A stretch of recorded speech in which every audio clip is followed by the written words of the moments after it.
Listen, my children, and you shall hear of the midnight ride of Paul Revere on the 18th of April in 75. Hardly a man was now alive who remembers that famous day and year.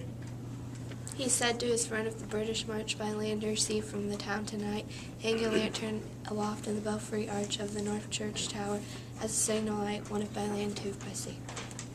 And I on the opposite shore will be ready to ride, expect the alarm to every Middlesex village and farm for the country folk be up and to arm. Then he said good night, and with muffled oar silently rowed to the Charleston shore. Just as the moon rose over a bay, where swinging wide at her moorings lay the somersault burnished man of war. A phantom ship with each mast and spar across the moon like a prison bar, and a huge black hulk that was magnified by its own reflection in the tide. Meanwhile, his friend through alley and street wonders and watches with eager ears, till in the silence around him he hears the muster of men at the barrack door, the sound of arms and the tramp of feet, and the measured tread of the grenadiers, marching down to their boats on the shore. Then he climbed the tower of the Old North Church, by the wooden stairs with stealthy tread, to the belfry chamber overhead, and startled the pigeons from their perch. On sundry rafters that round him made masses, in moving shapes of shades by the trembling ladder, steep and tall, to the highest window in the wall. Where he paused to listen and look down, a moment of the roofs of the town, and the moonlight flowing over all. Beneath in the churchyard lay the dead, in their night encampment on the hill, wrapped in silence so deep and still that he could hear, like a sentinel's tread, the watchful night wind as it went, creeping along from tent to tent, and seeming to whisper, all is well. A moment only he feels the spell of the place and the hour and the secret dread of the lonely belfry and the dead. For suddenly all his thoughts are bent on a shadowy something far away, where the river widens to meet the bay, a line of black that bends and floats on the rising tide like a bridge of boats. Meanwhile, impatient to mount and ride, booted and spurred with a heavy stride, on the opposite shore walked Paul Revere.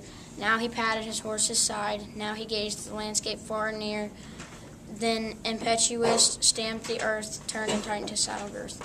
The mostly watched with eager search the belfry tower of the Old North Church, as it rose above the graves on the hill, lonely and spectral, somber and still, and lo, as he looks on the belfry's height.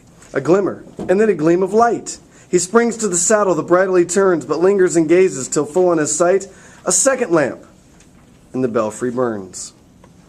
A hurry of hooves in the village street, a shape in the moonlight, a bulk in the dark, and beneath from the pebbles passing a spark, struck out by a steed, riding fearless and fleet.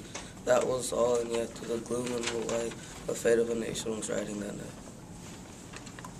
And the spark struck out by that steed, in his flight, kindled the land into flame with its heat. He has left the village and mounted the steep, and beneath him, tranquil and broad and deep, is the mystic, meeting the ocean tides, and under the alders that skirt its edge, now soft on the sand, now loud on the ledge, is heard the tramp of a steed as he rides. It was 12 by the village clock when he crossed the bridge into Medford town. He heard the crowing of the cock and the barking of the farmer's dog, and felt the damp of the river fog that rises after the sun goes down. It was 1 by the village clock when he galloped into Lexington, as he saw the gilded weather cock swim in the moonlight as he passed, and meeting house black and bare, windows black and bare, gaze at him with spectacle glare. As if they were stood aghast upon the bloody work they would look upon. it was 2 by the village clock when he came to the bridge in Concord town. He heard the bleating of the flock and the twitter of birds among the trees, and he felt the breath of the morning breeze blowing over the meadow brown. And one was safe and asleep in his bed, who at that bridge would be first to fall, who that day would be lying dead, pierced by a British musket ball. You know the rest from the books you have read, how the British regulars fired and fled, how the farmers gave them ball for ball from behind each fence and farmyard wall.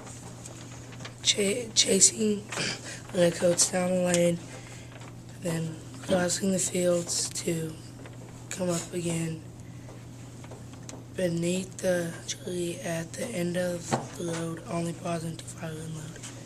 So through the night rode Paul Revere, so through the night went cry of alarm, to every Middlesex village and farm, cry of defiance and not of fear, voice in the darkness, knock on the door, and a voice out, echo forevermore. So born the night when at the past, through all the history to the last, in that hour of darkness and pearl and need, the hurrying hoofbeats of that steed, the people will waken and listen to hear in the midnight message of Paul Revere.